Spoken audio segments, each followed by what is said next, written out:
Okay, good morning, everyone. And before I call the meeting to order, I've got a special comment that I'd like to make this morning. We would like to welcome back to the Kings County staff Mr. Mike Livingston. Mike is our Director of Finance and IT, and has a bit of history here at Kings County, and everyone seems to be very, very pleased that Mike has returned, and so we want to welcome you back, Mike, and thanks for coming back. All right, we'll move on then. I'll call the Committee of the Whole meeting Tuesday, July 22nd, 2025, and declare all members of council are present with the exception of Councillor Doug Gates. And I would ask that maybe someone make a motion to excuse Councillor Gates' absence. Moved by Councillor Lutz, second by Councillor Allen. All those in favor signify by saying aye, or vote in the usual manner.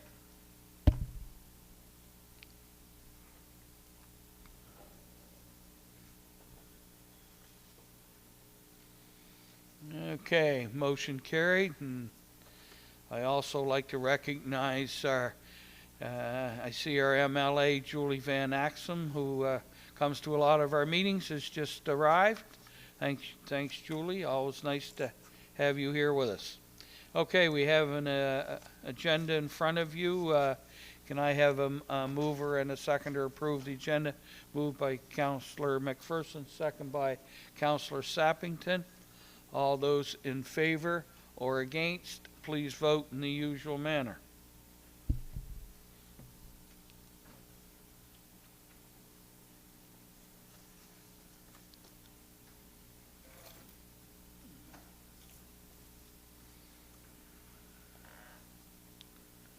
Motion carried. At this time, I would ask any councillor, is there any councillor that has a conflict of interest on any of the business that we're doing on today's agenda? Seeing none, we'll move on for the approval of the minutes of June 17th, 2025. Would somebody like to move the approval of the minutes, please? Moved by Councillor Harding, second by Councillor Sappington. All those in favor or against, please vote in the usual manner.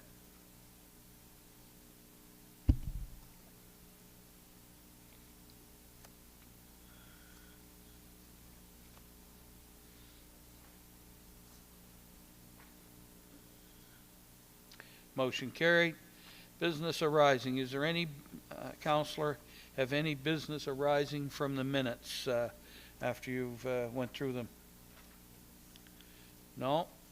Okay, we will move on to administration. So our first item on the agenda is a regional sewer update, and I believe Mr. Martin Kehoe, our Manager of Environmental Services, is providing a verbal update. Mr. Kehoe. Okay. Good morning, Mayor and Council. Thank you for having me this morning. Just want to provide you a quick update on 7 areas of regional that have been busy over the last couple of weeks. So I'll dive right into operations, our screening. So as you guys are aware, we looked at reducing the size of our screening. 2 of our drum screens to date have been reduced. And we use these screens to filter out any organics prior to entering the primary lagoon systems. As I said, 2 of them have been installed and are in full use at the moment. So all influent right now is going through those 2 drum screens, and we're actively working on installing the 3rd, or retrofitting it. This will improve the separation of the material dramatically, and we're already seeing that with our waste that's leaving the facility. It'll also reduce, it'll slow down the accumulation of the material that does enter those cells. And the next item is composite samplers. We're being used to determine the composition of our influent. This composite sampler data will provide vital information and data for us to use in our pre-design study. So we do 4 units that are on order, and we've received 1 to date.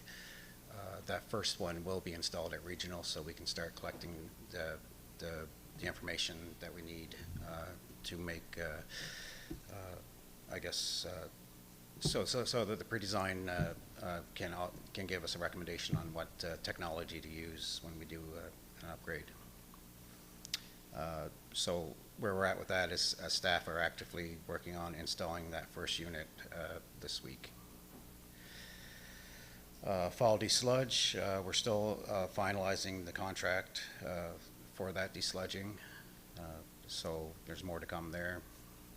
Biosolid disposal, we did review the 2010 regulations,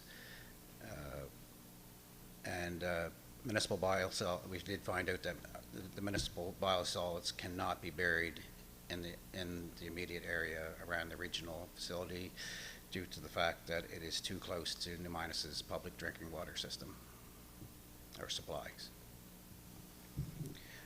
Just an update on the pre-design report. The study is intended to address and review all components of the system, including the type of treatment technology that may be needed. CBCL has been chosen as the engineering firm, and CBCL is in the data collection phase, and they've also been down on site to conduct the first round of visits. We're looking at installation of additional diffusers. Our lagoon systems use a fine bubbler diffusing technology. Problems this summer are related to insufficient oxygen matching the strength of the load that comes in our influent. Part of the identified solution is to add more diffuser lines in cells 1 and 2. Materials have arrived last week for 1 additional line in cell 2, which is approximately 13 diffusers, and installation plans are underway for that. And the last is some good news, operational compliance. We are seeing significant improvements within the facility itself as far as the smells and treatment. Dissolved oxygen and has and is improving throughout the 5 lagoon systems, and the plant is working per regulatory requirements. And that's it for updates, if you guys have any questions. Okay, thank you, Mr. Kehoe. Do we have any questions to Mr. Kehoe on his verbal report this morning?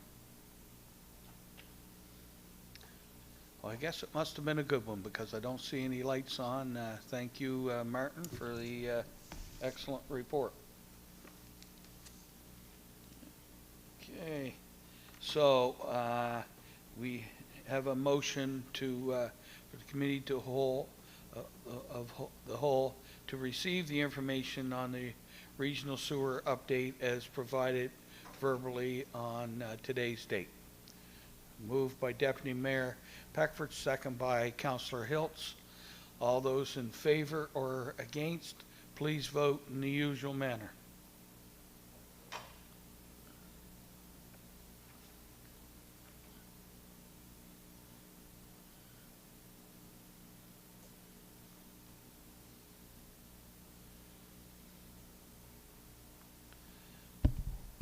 I was voting in the affirmative. Always one holdout. Had to be me. All right.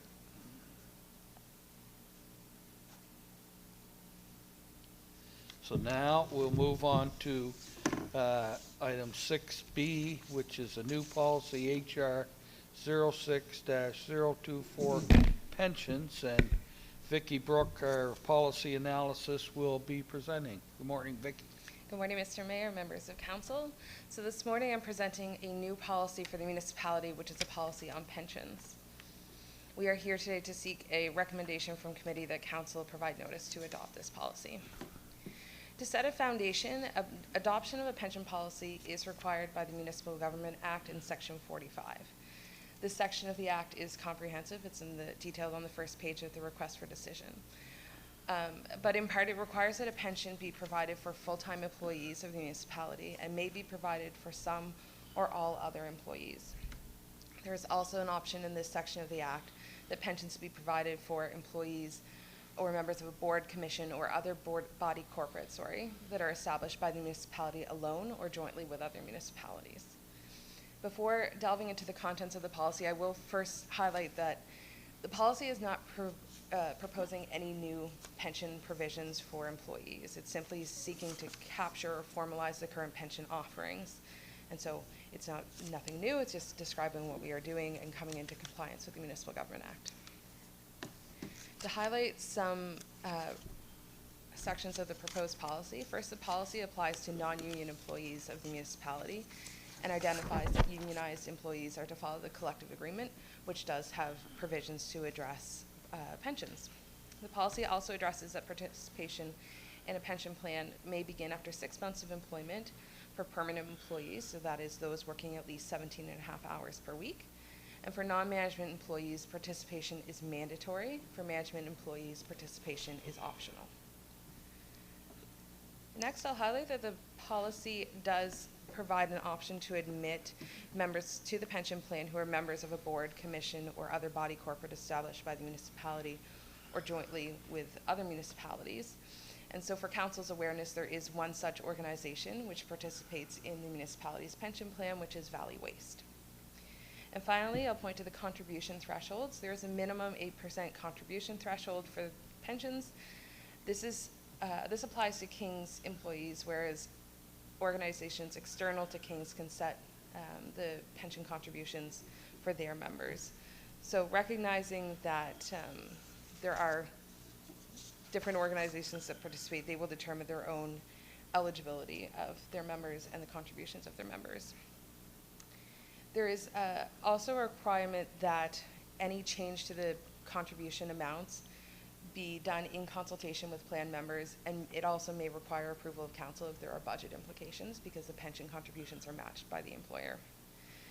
And as the last point, I'd like to address that section 45, sub 5 and sub 6 provide that pensions may be provided to the mayor and members of council if done so by policy.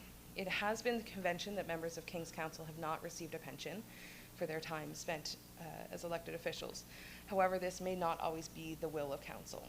So at this time, we are suggesting that we, again, address what is currently provided and that there is no pension provided to members of council or the mayor, and that any contemplation of providing a pension to members of council be done as a part of a future remuneration review for any members of council. So with that, the recommended motion is on the screen, and I can take any questions of the committee. Okay, thank you. Is there any questions to Vicky on her report, please? Okay. Councillor Harding. Through you, Mr. Mayor. Hi, Vicky. I see on here the minimum is, what was it, 8%? I was just wondering what the maximum would be, or I think it's done by like the cost of living, what I'm reading here, but just looking for information, that's all. Thank you. Through you, Mr. Mayor, to the councillor, there is a maximum percent of pensionable earnings that could be contributed to the pension plan. I'm not sure what the upper limit is, though I think it is set either by the Pension Act, but I'm not entirely certain unless Mr. Livingston or Mr. Frost can speak to it. Or Mr. Conrad. There is a maximum, but we're not sure what it is. Correct. Okay. The minimum set by the Act is 6%, so the 8% is above the minimum threshold. Okay, thank you. Okay, would somebody like to move the motion, please? Moved by Councillor Sappington, second by Councillor Lutz. All those in favor or against, please vote in the usual manner.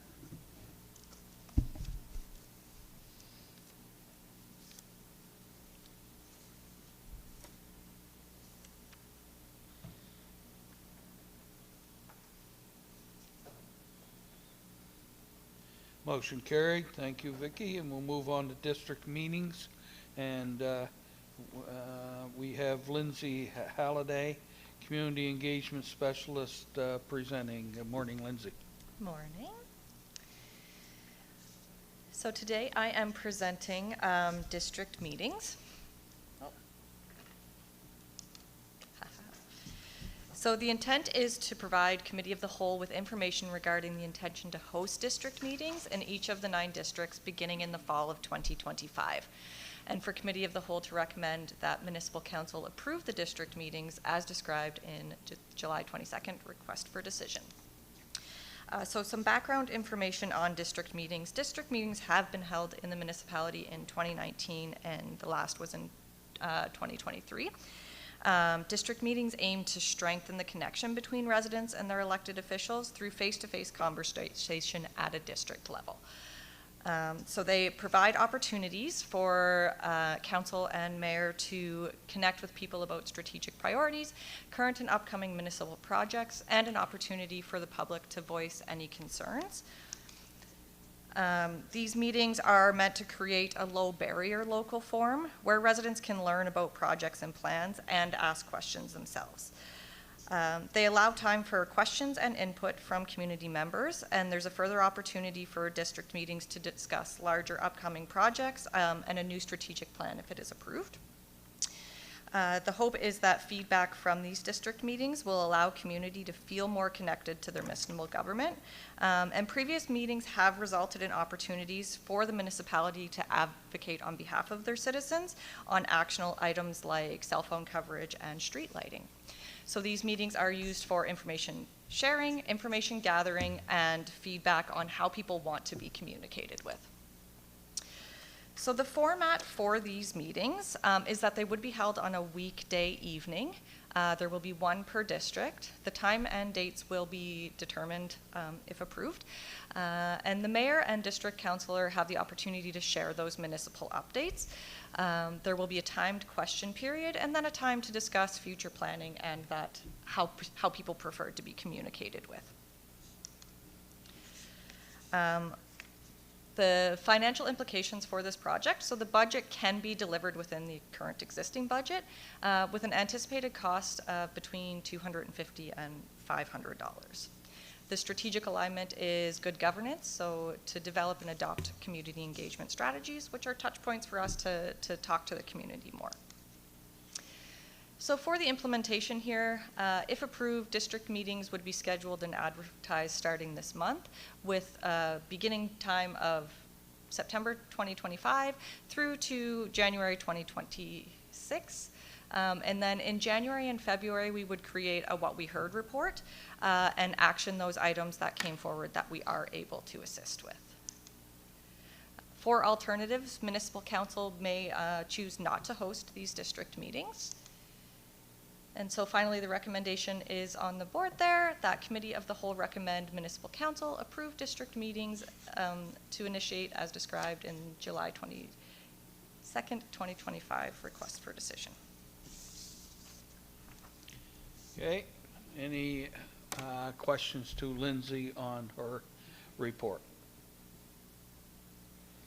No? Okay. Clear as mud. Yep. Thank you, Lindsay.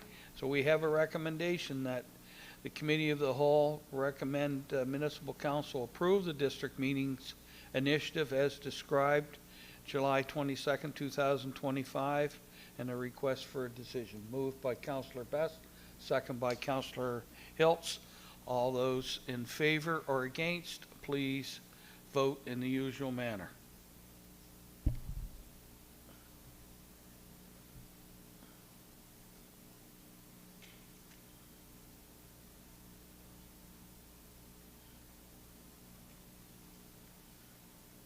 Okay, motion carried.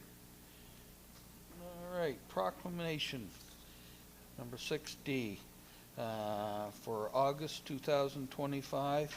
Danielle Dulay, Inclusive Communities Intern presenting. And Danielle, I probably butchered your last name and I apologize. It's okay. Good morning.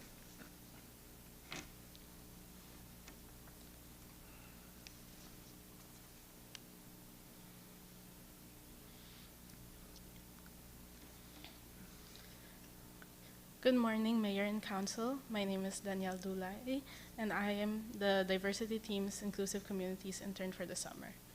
And today I will be presenting the proclamation requests for August, specifically Emancipation Day and National Acadian Day.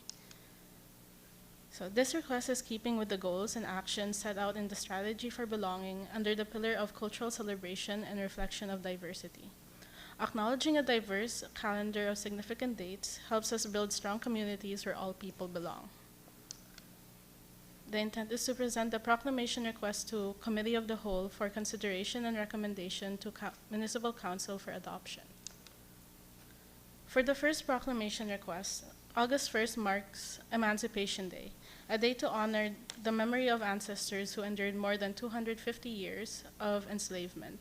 It's also a time to reflect on the resilience of African Canadians and their ongoing pursuit for racial justice, which persists today. The Slavery Abolition Act received royal assent on August 28, 1833, and came into effect the following year on August 1, 1834. This act abolished slavery in most British colonies, freeing over 800,000 enslaved Africans across the Caribbean, South Africa, and Canada. The same year, the very first Emancipation Day celebrations were held in notable Black communities including Ontario, New Brunswick, and right here in Nova Scotia. These celebrations took the form of community picnics, church services, parades, dinners, and entertainment. On March 24, 2021, the House of Commons voted unanimously to officially recognize August 1st as Emancipation Day nationwide. However, while emancipation was legally declared in 1834, freedom wasn't immediate or complete.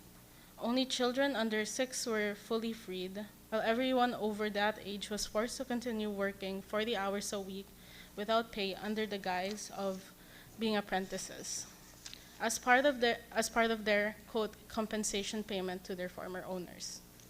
Unfortunately, many Canadians still don't realize that slavery existed in Canada. There's a widespread misconception that Canada was only a haven for those escaping enslavement. But the truth is, both Black and Indigenous peoples were enslaved here. In Nova Scotia, terms like servant were often used in place of the word slave, but these labels mask the same brutal realities of lifelong forced labor and abuse. As part of our commitment to accurate truth-telling, the diversity team has been engaged in historical research specific to Kings County, and our findings confirm that slavery was practiced here, and the enslaved people were subjected to harsh punishment and violence, contributing to the systemic discrimination that African Nova Scotians face to this day. Emancipation Day matters because it's not just about the past, it's an opportunity to educate ourselves about Canada's complete and collective history, and to actively reflect on how that legacy informs present-day systems of anti-Black racism, intersectional discrimination, and racial injustice. The second proclamation request is to observe National Acadian Day, which is celebrated annually on August 15th. This day commemorates the rich cultural heritage of Acadian communities and honors their resilience, especially in light of historical trauma like the Great Expulsion of 1755 to 1764, when thousands of Acadians were forcibly removed from their homes by the British. National Acadian Day was first proposed in 1881 during the National Convention of the Acadians in Memramcook, New Brunswick, to affirm Acadian culture and national identity. In 2003 and 2004, the federal and provincial governments respectively officially passed legislation recognizing and supporting this day. It's a joyful celebration marked by community gatherings, music, and food. One of the most highlighted traditions is the Tantamar, where people march through the streets making joyful noise to express Acadian vitality and solidarity. People who are watching are also encouraged to join in and make as much noise as they want. National Acadian Day nurtures a strong sense of identity and belonging across generations and plays a vital role in preservation and revitalization of Acadian French culture and traditions. It's also an opportunity for non-Acadian communities and folks to experience and appreciate Acadian culture through food, music, storytelling, and shared celebration. To support these meaningful celebrations, the proposed proclamations would be shared publicly through the municipality's website and social media platforms, helping to raise awareness across our communities. Reading of official proclamations may also take place at relevant events. And for recommendations, that Committee of the Whole recommend Municipal Council proclaim August 1, 2025 as Emancipation Day in the Municipality of County of Kings, and that Committee of the Whole recommend Municipal Council proclaim August 15, 2025 as National Acadian Day in the Municipality of the County of Kings. Thank you. Great, thank you, Danielle. All right, do we have a mover for the first recommendation? Moved by Councillor McPherson, second by Councillor Hiltz. All those in favor or against, please vote in the usual manner.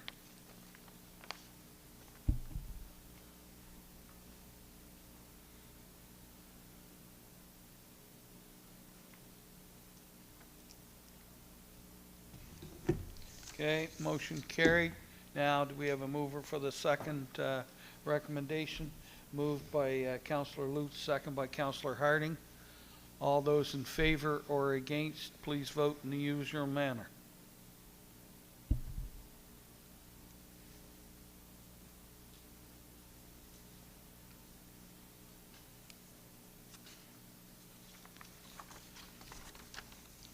Motion carried. Okay, great.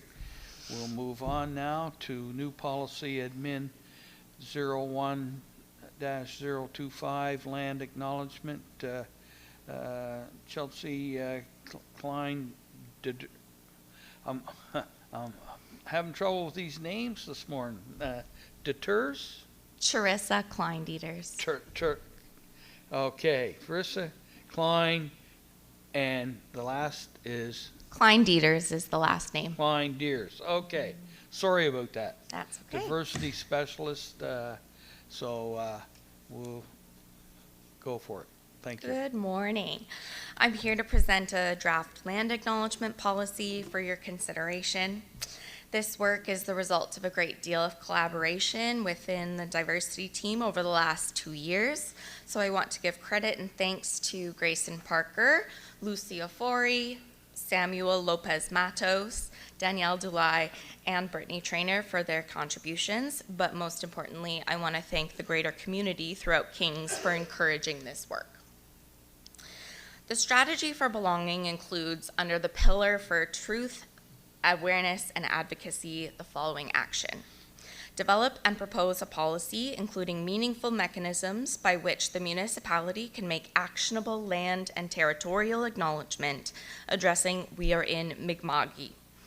Before implementing meaningful action, we must first understand what land acknowledgements are, the treaty agreements they often refer to, and how this practice is a part of our commitment to truth and reconciliation.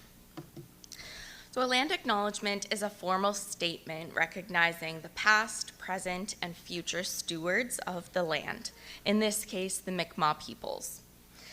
The practice of land acknowledgements is based on traditional protocols carried out by Indigenous communities across Canada, which were intended as a way for guests of the territory to show their respect for the land and to the Indigenous community with whom they are visiting and engaging. Following the Truth and Reconciliation Commission and calls to action, land acknowledgements are increasingly being used by institutions in Canada as a practice of reconciliation and to bring awareness to a shared history of colonization.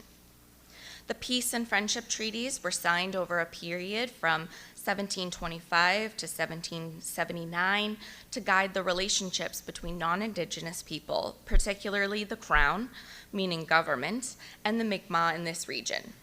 These treaties did not involve the surrender of Mi'kmaq land, rights, or sovereignty, ever. Acknowledgements are a starting place to take institutional accountability under the covenant of these treaties. They help redefine how people position themselves in relation to the land and they act as an introduction for non-Indigenous people to the land's colonial past and present, as well as the importance of Indigenous self-governance of their ancestral territories. The policy includes a land acknowledgement statement, contextual information to support understanding, and directives for how the municipality will implement the practice. This includes an explanation of an Indigenous perspective on land as a sacred relationship, including all components of the natural environment, which differs from the Eurocentric perspective on land that can be owned. So the following land acknowledgement is being proposed.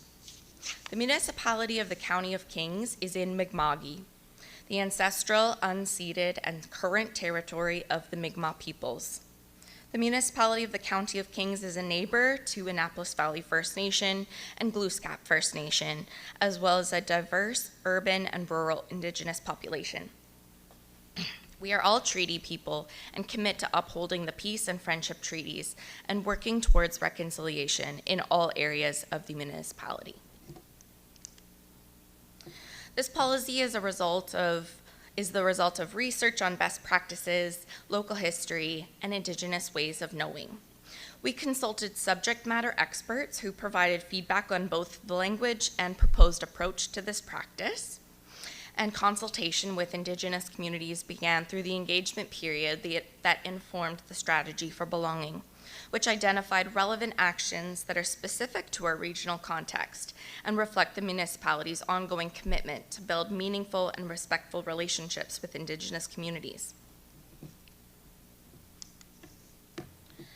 Alternatively, the municipal council may choose to amend the proposed policy, or municipal council may choose not to adopt the land acknowledgement policy, in which case further discussion would need to occur with council regarding action in the strategy for belonging and implementation plan. Did I miss a part? Implementation. The proposed policy will be submitted to municipal council for review. If approved, it will be posted to the municipal website, and accompanying internal processes would be updated. And if approved, a standard operating procedure to guide meaningful and reflective use of land acknowledgements will be developed. And finally, the recommendation that Committee of the Whole recommend Municipal Council provide 7 days notice per the Municipal Government Act to adopt policy Admin 0125 land acknowledgement. Thank you, Carissa. Any questions to Carissa on that? Councillor McPherson. Thank you very much. Through you, Mr. Mayor. Thank you, Carissa, for the informative presentation. Tremendous work, by the way. I'm just a little bit curious. A lot of the land acknowledgements that I currently see acknowledge the 52 communities of African descent, and I'm wondering if there was any consideration to having a phrase in that acknowledgement that would recognize and acknowledge that existence as well. Through you, Mayor. Yes, that we've given this lots of consideration. It was a large part of our consultation, whether the statements should go together, whether they should appear in the same policy. So I'll read you a note from our draft SOP to sort of answer that question and tell you what may be coming soon. The land acknowledgements are a traditional protocol in Indigenous communities, and colonial institutions like the municipality are called to make this practice regular in moving forward towards reconciliation. However, affirmations of historic communities, including African Nova Scotians, is not equivalent to the traditional practice of Indigenous land acknowledgement. While there's overlap in systemic discrimination and oppression, the history and lived experiences of Indigenous peoples in Nova Scotia is not the same as the history and lived experiences of African Nova Scotians and those of African descent who live in Mi'kma'ki. These are two distinct practices that should not be merged, which is why, I hope it answers your question, we're presenting this policy, and then secondarily, we've been working on an affirmation for historic communities. Thank you. Councillor Sappington. Through you, Mr. Mayor. My question is in regards to the proposed land acknowledgement. Is there an understanding that we are supposed to read this as a script, or are we allowing land acknowledgements to be heartfelt? Because I think there's a sentiment amongst some people that if it is obligatory, if it's read, then it doesn't seem genuine. So I was wondering about the protocol. Thank you. Yeah, through you, Mayor. Thank you for your question, Councillor. There is definitely a lot of explanation in our draft SOP that would allow those who are responsible for speaking a land acknowledgement to consult with diversity specialists and kind of customize or adapt that for a specific event, also for the specific individual who's speaking it. So the way that we speak land acknowledgements may differ depending on our position and even our racial identity. And so there is room for adapting and customizing, but we also wanted to establish a formalized statement for communications, and that would go on our website and such. Yeah, hope that answers your question. Thank you. Okay, so do we have a mover and a seconder? Moved by Councillor Allen, second by Councillor Lutz. All those in favor or against, please vote in the usual manner.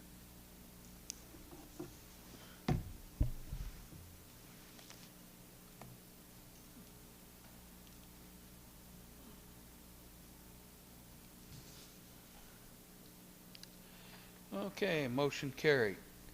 The next item on our agenda, number 7, is Development Services Housing Accelerator Fund Disbursement and Advocacy Program, and our CAO, Scott Conrad, will be presenting. Mr. Conrad.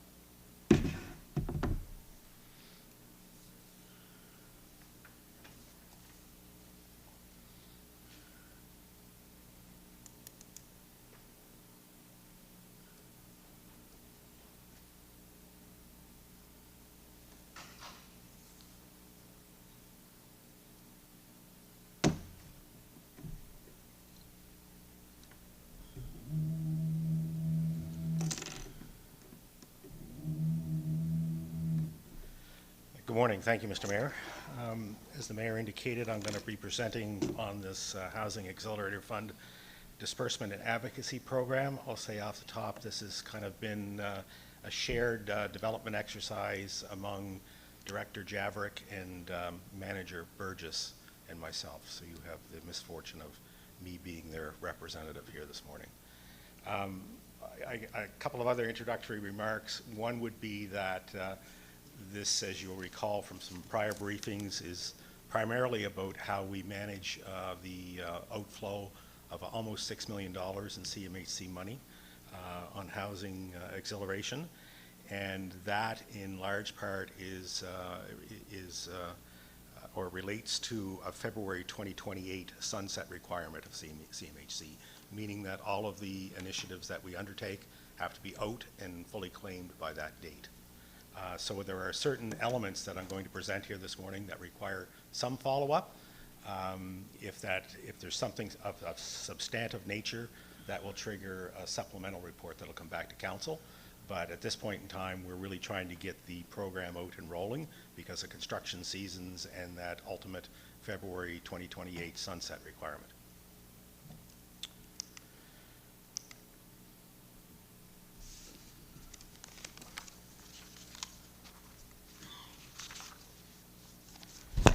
The HAF program is a federal initiative. It's being administered by CMHC, and really, I guess, a speaking point to this particular screen, it's all about what the federal government and others have labeled as the missing middle. And the missing middle, in terms of King's speak, really relates to semis, duplexes, apartments less than 4 stories, accessory dwelling units, and secondary suites.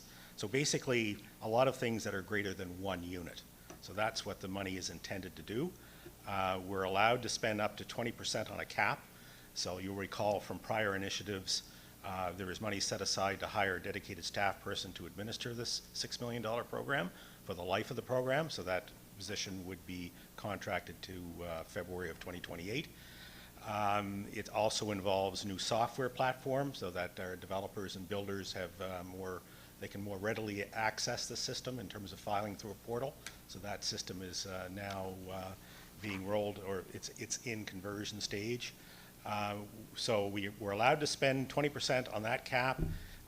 The other sort of bins that we're to spend it on relate to affordable housing, housing-related infrastructure, things like drinking water and wastewater, and community-related infrastructure, so sidewalks, parks, and recreation.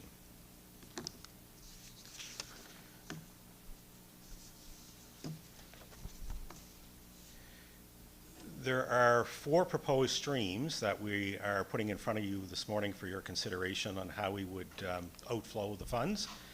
And most of those streams relate to some general conditions. And in your briefing note, in your package on page 33, some of those general conditions relate to quite a number of the streams would involve a competitive-based application process. So there'll be a simple fillable PDF form put out. Folks that are either in the private sector or in the not-for-profit sector or the cooperative sector can fill those out, and they would be evaluated. And in a lot of cases, they would be evaluated based on that metric of how many units are you creating in the missing middle. They have to be obviously completed within that sunset time frame that I referred to. If there's not a sufficient amount of progress on an approved application, or if we don't have uptake, we are suggesting that Council, as part of this program, approve the transference of those funds to municipal infrastructure to underwrite those costs. That we would then be in a position, we would be in a position to claim that money by February of 2028. The projects must be physically based within the municipality. The funding streams would be limited to the stated amounts that I'll show you here in a second. Most of the applications would be administered through a claiming procedure, but some of the programs we would advance funds to successful applicants to help them with their cash flow is being proposed. And these programs are all tied to half. So at the end of the program, the streams that we're going to recommend, they go away when the half program is complete. So in terms of what is being proposed for the 5.9 million, the 20% cap that I referenced a minute ago would be relative to $425,000.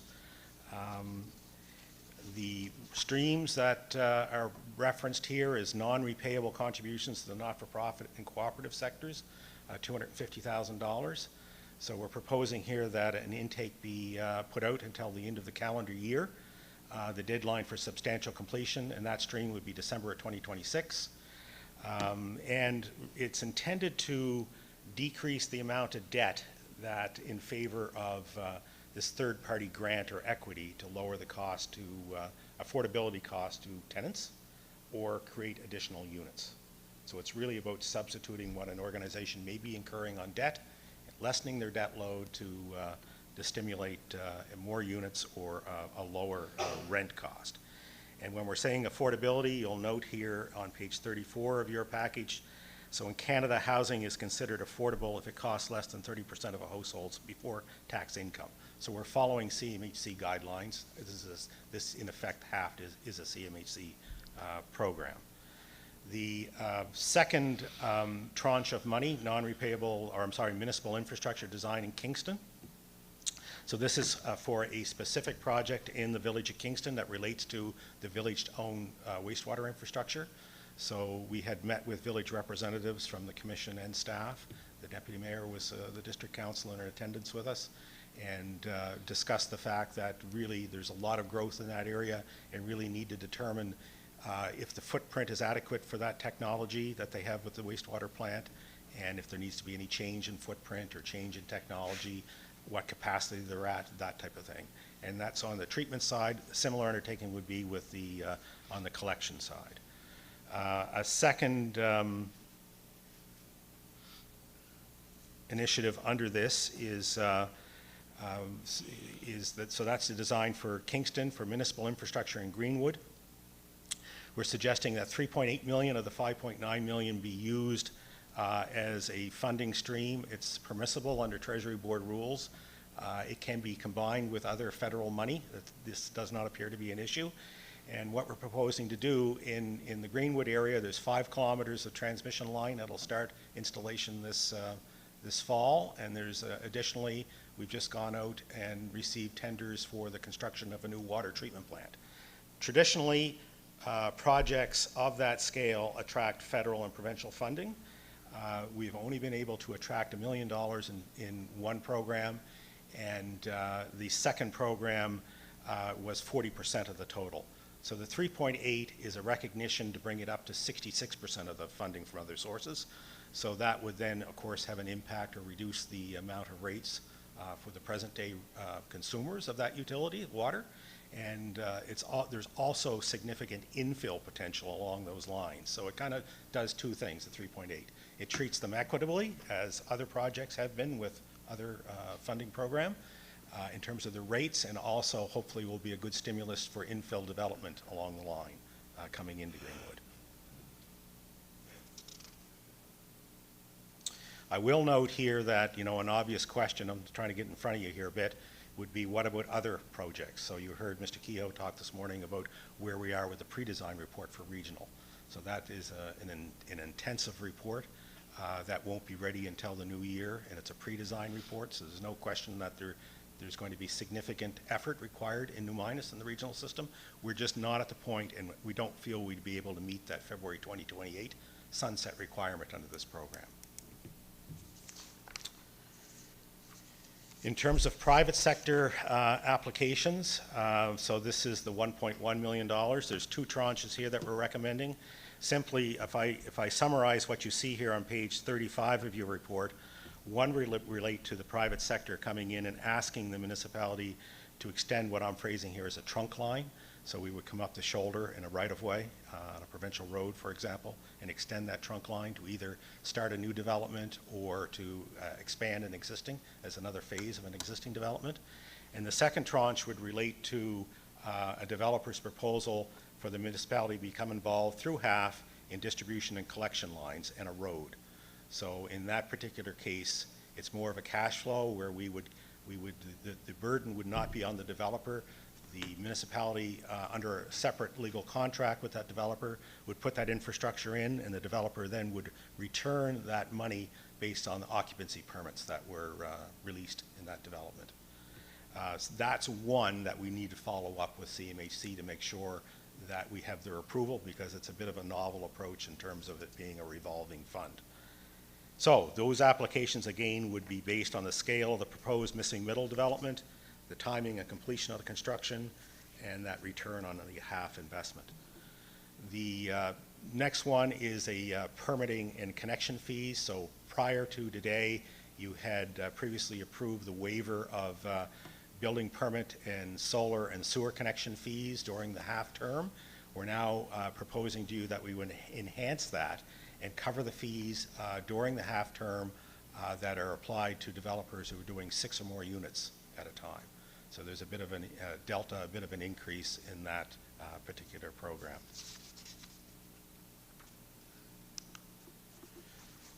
To put this program together, we did consult with a smaller group of developers, and we consulted with a smaller group of folks that are involved in the not-for-profit and cooperative sectors in housing. And so a lot of these streams, or the streams that we just talked about, relate to those consultations, but there certainly was a much more fulsome discussion with the groups about other things the municipality could do, whether it's under the guise of half or not, but in this particular case, we're thinking it could be part of the same program. One of the comments that we received from certain developers, quite a few developers actually, was the fact that we may not be capitalizing on the amount of development going on, because developers are really honing in on as-of-right lots now. So they're picking the scale of their development based on things that are zoned as of right. They feel that going through a plan amendment process takes a period of time where it's really eroding. It's adding to their carrying costs, because let's say they've assembled land, they've done all this stuff, they got carrying costs at the bank, and it could be over a year before they turn that around to even start construction. So the question was put to us, would the municipality consider leading those plan amendments? So commonly referred to as upzoning. So would the municipality, as opposed to waiting for someone in the private sector or the not-for-profit or cooperative sectors, would we identify parcels that we think are better fitted for missing middle and handle those upzonings ourselves? So there's a specific recommendation in the program that we've presented in front of you. There is another one here on municipal land review. So we have a significant number of PIDs or parcels that are identified and owned by the municipality. A larger number of those are related to our infrastructure, where we have so many lift stations and lines and those types of things. But there are yet others that came to the municipality through the subdivision bylaw. So when a developer came in and subdivided their land, they either provided 5% of the value, 5% of the land or 5% in cash. So we have these parcels throughout the municipality, some of which may be a good candidate for missing middle housing development. So having a review of that land bank and then going out to those sectors and suggesting here are some additional lots that may be suited for missing middle development. In terms of advocacy, there are, if I'm counting right here, there are at least 3 aspects that were discussed with the folks that we engaged with.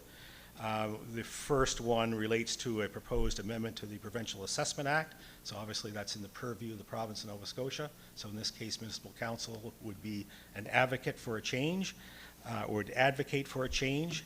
And it relates to the application of property tax on density-based housing unit until a prescribed period has elapsed or until the year after occupancy permits have been issued. So in larger scale developments, developers, whatever sector they're coming from, are carrying a considerable amount of cost before they become revenue positive, before that revenue starts coming in, either through a sale or through a rental arrangement. And so instead of taxing under construction or taxing as a work in progress, the suggestion is to change the act and have taxation start when occupancy is situate in the building. The second one is another suggested amendment to the Provincial Assessment Act, and it relates to the subdivision of a parcel of land. So right now, we typically go through a process that involves a tentative plan of subdivision and then a final plan of subdivision. And the rollout of this oftentimes is that, well, it is not oftentimes, if you go through that process, is you would, as the person that owns the land, would go from a situation of being assessed and taxed at a bulk land rate versus an individual construction-ready lot, which has a much higher assessment and conceivably changes the value on the tax bill. So in this particular case, we're suggesting that the province amend that Assessment Act, and again, that folks would be allowed to go through to the final plan, but the change in taxation would be triggered by an occupancy as opposed to the filing of the plan. The third one that we heard particularly from the cooperative sector and the not-for-profit sector in asking for advocacy on their behalf, and it appeared to us as staff to be a very valid ask, is that it takes a certain scale for these organizations to be self-sufficient. And while they're putting best efforts forward, to achieve that scale takes a period of time to build that. You have a business plan, you want to build out to so many units, and then when you're at so many units, that provides the margin for you to do your maintenance work and do your administrative work. So the theory behind this one is a more involvement from the senior levels of government in operational funding for these sectors so that they can achieve self-sufficiency. So that would be a third advocacy role for Municipal Council here this morning to consider. The last one has been discussed previously with Council here, and it relates to a parcel of land in the Greenwood area that's approximately 140 acres, referred to as Clements Park. Many of you would know that that was once a very large development that had housing specific to Department of National Defense. And it's on that site there is an English elementary and a French elementary. Bedford Road is owned by the municipality, which already has water and sewer in that road. It's quite an attractive parcel of land, particularly in that area of the municipality where there is a significant need for housing. So in this particular case, we're suggesting that as part of this program that we reach out to Canada Lands. They're now in the consultation phase, and make some offers of a more defined role for the municipality in that project. Perhaps we take title of the project, or perhaps we act as some type of agent for the federal government to try to expedite the development of those lands.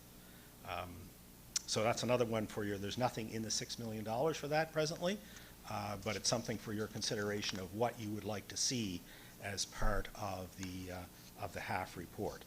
So in your package, you will see summary reports, or what we heard reports from the private sector meeting and from the cooperative and not-for-profit meetings. So I think that brings us to the recommendation. That Committee of the Whole recommend Municipal Council approve the Housing Accelerator Fund Disbursement and Advocacy Program as set out in the July 2025 request for decision. Not hard to spend $6 million, is it? Any questions to the CAO on the report? Councillor Lutz. Thank you, Mayor. Through you. The private sector applications aspect, where you talked about the municipality providing cash flow for infrastructure connections and then returning, that revenue, or that, I guess, that cash from the developers as you get housing occupancy permits. So that's a significant chunk of change. Should that not be acceptable to CMHC? Is there a plan B for that item? Thank you for the question. Through you, Mr. Mayor, to the councillor. So our plan B would then, we would do one of two things. There may be another supplemental report, so maybe it's an involvement in Clements Park, but that supplemental report could also just say as part of the general conditions, if it's not used, it goes into municipal infrastructure. Okay, cool. Great, thank you. That was you were going where I was headed, what next was Clements Park, and really excited about that piece of land. And how long is that Canada Lands consultation? Like, when do we expect them to be wrapped up so that if the municipality were to make an offer or make a move on trying to help that parcel of land get developed, is the Canada Lands consultation months, years, decades? Thank you for the question. Through you, Mr. Mayor. Director Javrik, I have to take that as a takeaway and follow up. I do not know. That's good. Yeah. Yeah. And one final question, if you don't mind, Mayor, if that's okay. I was very interested to hear the feedback regarding as of right, the developers preferencing as of right lots. And so just because this is a lot of information, I'm trying to take it all in. When you talked about the municipality leading up zoning, what does that look like? What does that process entail? And is it actually re-examining our documents once again to make wholesale changes to different zones, or is it actually identifying parcels of land that we could take it upon ourselves to upzone within growth centers? Thank you, Mr. Mayor. Through you, I'm going to attempt, and then I'll deflect to Director Javrik here a little bit. Depends, would be my answer on what is being proposed. So in part, it would involve the normal public participation, or what's called the participation program as set out in the Municipal Government Act. So it's not like you would go right to second reading. You would have to go through the meetings, the public hearing, first reading, second reading, that type of thing. If it's an MPS plan amendment, it would have to go for provincial, sign off on. So it would follow. The only real primary difference is instead of being an applicant based, it would be municipality proposed, municipally proposed. Starting with a staff report on what may or may not be involved. Okay. Yeah, it made me think of when we did the New Minas secondary plan, the missing teeth and those parcels of land in New Minas that could probably benefit. Also, there's big parcels of land, and we could go towards C5, so there's all kinds of cool stuff in here. So anyway, thank you for your presentation. This was really interesting and very exciting. Thank you. Okay. All right, we have a motion in front of you, moved by Deputy Mayor Peckford, second by Councillor McPherson. All those in favor or against, please vote in the usual manner.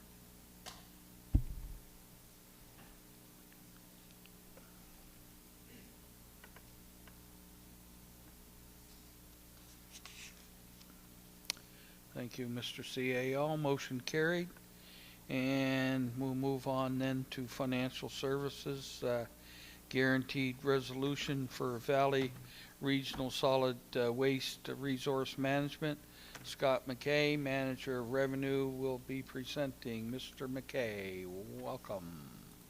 Thank you, Mr. Mayor. Thank you, Council. I appreciate the opportunity. This will be a fairly brief presentation, I believe. I'm here today to request a guarantee resolution as laid out earlier this year, actually. And the recommendation coming to Committee of the Whole today will be that Committee of the Whole recommend Municipal Council approve the municipality of the County of Kings proportional share of the guarantee associated with Valley Regional Solid Waste Resource Management Authorities, VWRM, debenture as set out and appended to the July 22nd, 2025 request for decision. For a little bit of background, on February 4th of this year, following a presentation by Mr. Garrett a couple weeks prior of VWRM, Municipal Council put its support behind the capital and operating budgets of Valley Waste Resource Management. Within that capital budget was a debt financing requirement of $1,465,000 for proposed purchases and upgrades. The required guarantees go through a number of, are from a number of different entities. The municipality of the County of Kings has a guarantee requirement of 58.28%, Town of Kentville 8.1%, Berwick 2.71%, Town of Middleton 1.9%, Town of Annapolis Royal 0.84%, the municipality of Annapolis 20.98%, and the Town of Wolfville for 7.19%. And the corresponding dollar amounts of the total $1.465 million are on the right-hand column there. For the municipality of the County of Kings, obviously, it's $853,730. The items that are looking to be financed this year by VWRM are a Cat 924K loader, $400,000 to be amortized over 5 years, another 906 loader for solid tires, $200,000 to be termed out over 10 years, an HHW container replacement of $60,000, again at 10 years amortization, the prefab structure, household hazardous waste prefab structure of $250,000, again 10 years, a press upgrade needing to be done at $120,000 to be amortized over 10 years, tunnel door to be installed at $85,000, and again termed out over 10 years, and then finally a warehouse at $350,000 termed out over 20 years.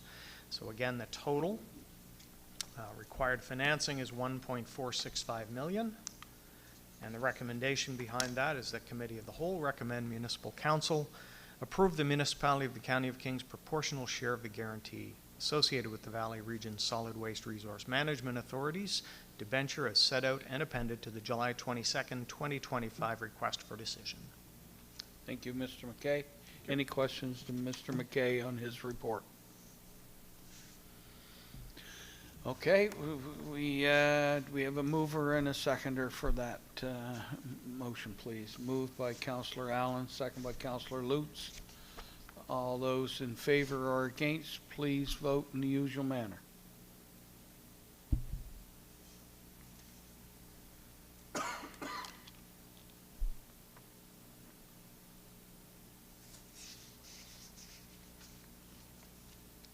Motion carried. Thank you again.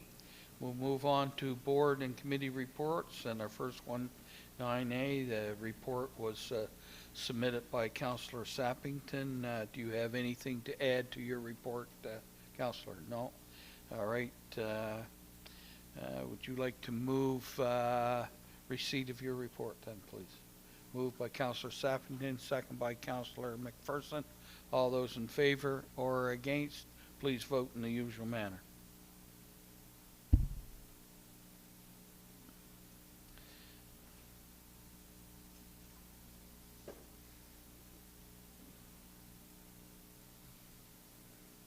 Okay, motion carried. You do, as you can see, it was a busy month for me. We got the solid waste, Valley Wren, Wren liaison, and then the regional services report for you. The only other thing that I would say, I had several meetings with the local mayors of Berwick, Kentville, and Wolfville, and their CAOs concerning the rec center.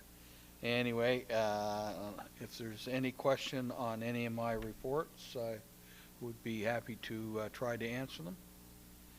No? All right. Would somebody like to move a motion to approve my reports 9B, C, D, and E, please? Moved by Councillor Harding, second by Councillor Allen. All those in favor or against, please vote in the usual manner.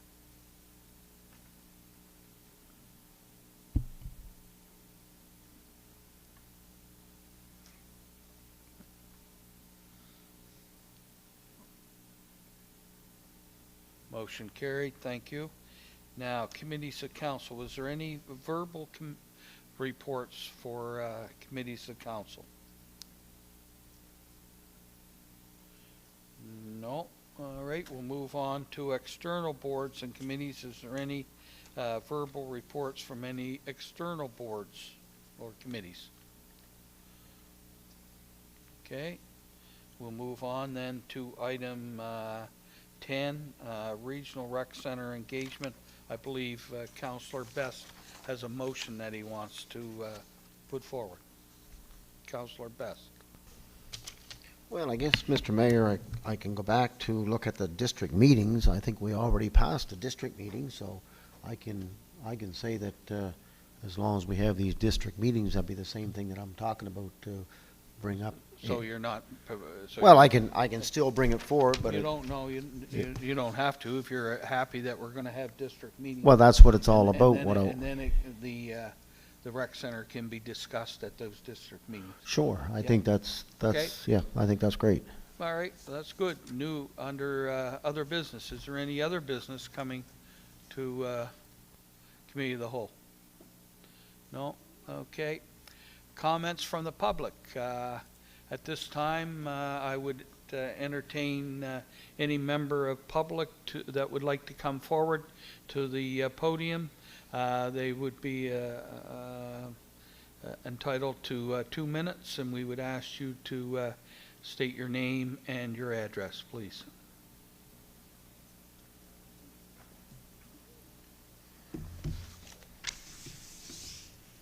Good morning, Mayor Corkum, Council. My name is Mike Landry. I live at 864 Upland Court in Kings County.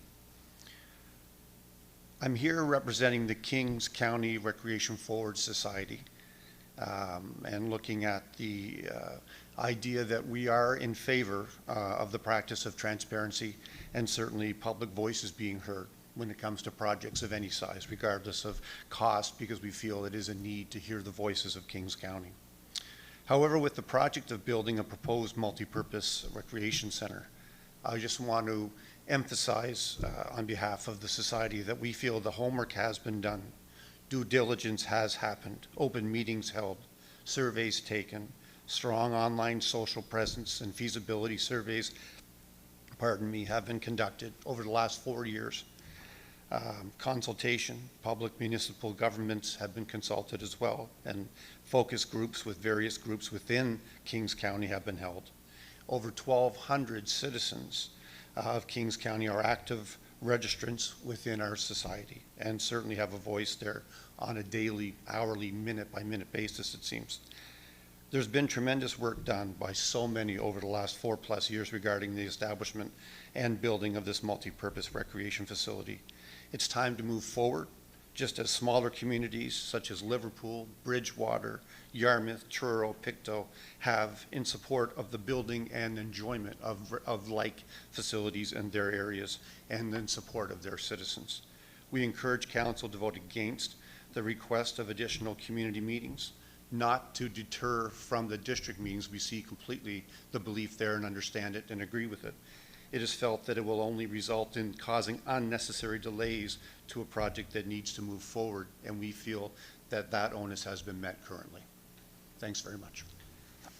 Thank you, Mr. Landry. And just to clarify, we passed the district meetings, and I'm sure at that point the rec center will be discussed at those district meetings. But because of that, the councillor is not bringing that forward, so there should not be any delays in that. We're 4 years into this approximately now. I believe we're that close to announcing the location of the site. I believe that we're that close to having the towns of Wolfville and Kentville on side. I believe that a majority of the people in Kings County want this. And I see no reason for us to delay things any longer, and we appreciate your comments and being here today. Okay. So, I guess I would ask for someone to make a motion to adjourn, please. Moved by Councillor Harding, second by Councillor Allen. All those in favor or against, please vote accordingly.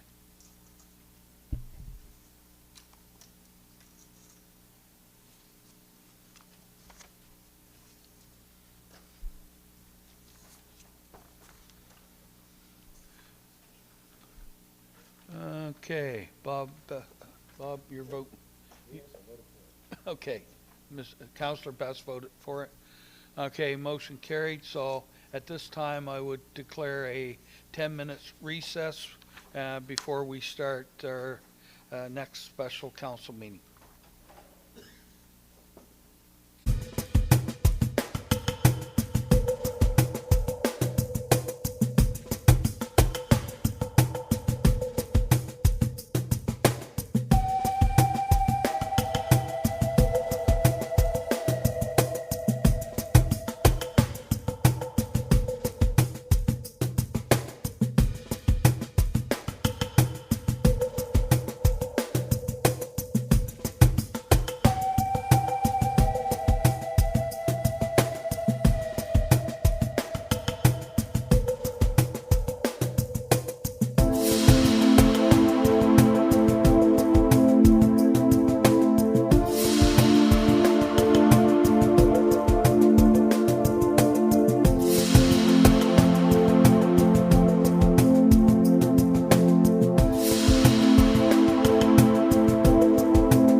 to call the special council meeting of Tuesday, July 22nd, 2025.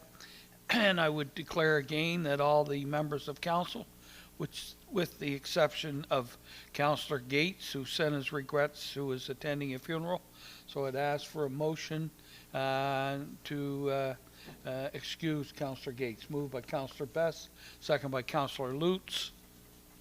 All those in favor or against, please vote accordingly.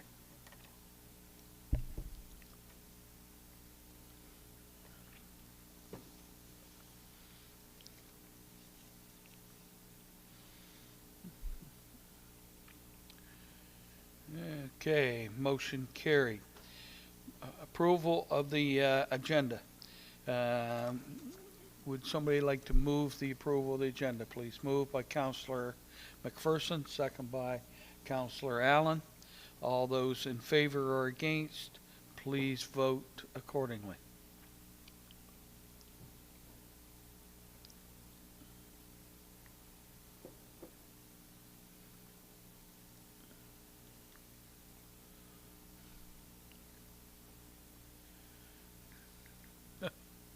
I voted in favor. Sorry. Anyway. All right. I guess we're going to have to wait for a second to Councillor Hiltz gets back to do the disclosure of conflict of interest. There he is. Okay. Here he is. So, is there any councillor who would like to declare a conflict of interest in any of the items on the agenda? No? Okay, we'll move forward. Recommendations to the Committee of the Whole. Would deal with these recommendations. On the first one is 4A, Policy HR 06024, Pensions Notice. That the Municipal Council provides 7 days notice as per 48-1 Municipal Government Act to adopt a policy HR 06-024 pensions. Do we have a mover, please? Moved by Councillor Sappington, second by Councillor Harding. All those in favor or against, please vote accordingly.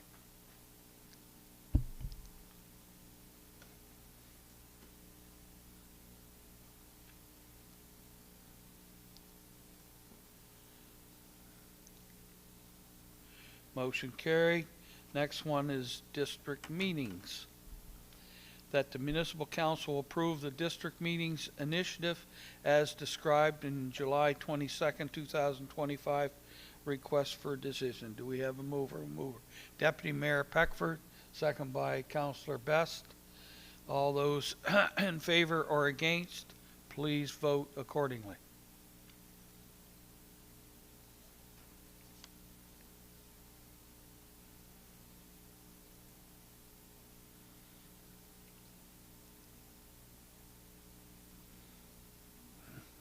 I voted too. Thought I did. Anyway, I voted positive. All right, motion carried. Next one is the proclamations, and the first proclamation that Municipal Council proclaim August 1st, 2025 is Emancipation Day across the municipality of the County of Kings. Do we have a mover? Moved by Councillor Harding, second by Councillor Sappington. All those in favor or against, please vote accordingly.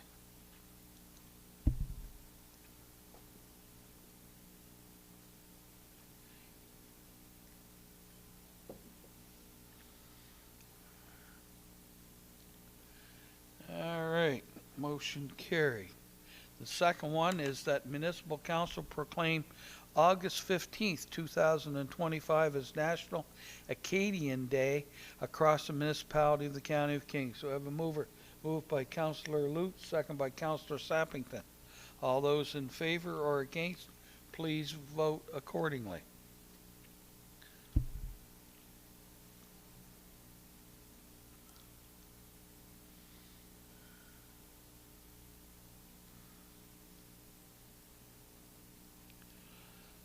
Okay, motion carried.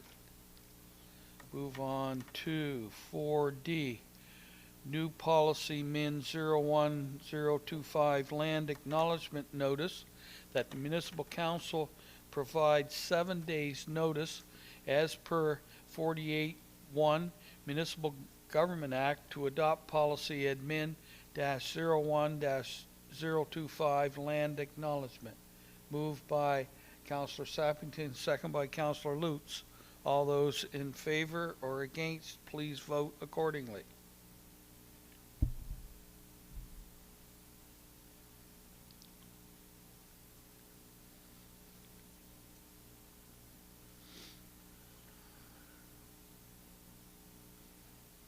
Motion carried.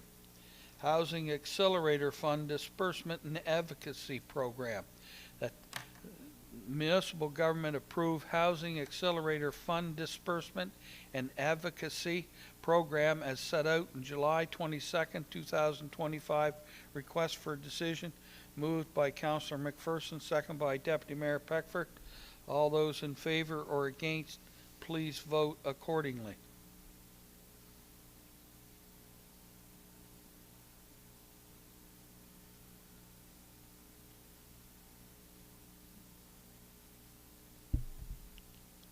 Motion carried. I voted in favor too. Anyway, all right, next one. Guaranteed resolution. Valley Regional Solid Waste Resource Management. That municipal council approve the municipality of the County of Kings proportional share of the guaranteed associated with the Valley Regional Solid Waste Resource Management Authority's debenture as set out and appended to July 22nd, 2025 request for decision. Moved by Councillor Lutz, second by Councillor McPherson. All those in favor or against, please vote accordingly.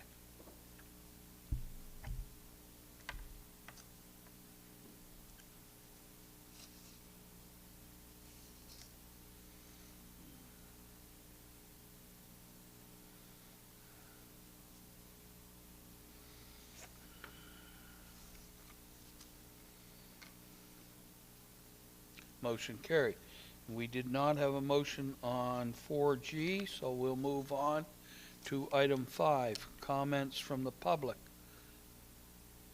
Well, I guess that'll be short and sweet too.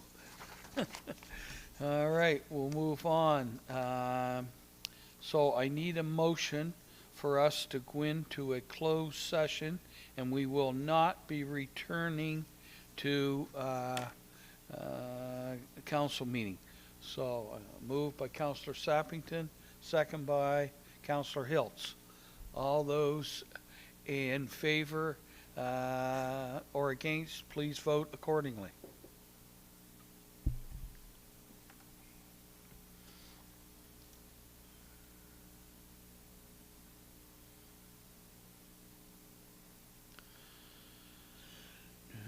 Motion carried. Okay, good.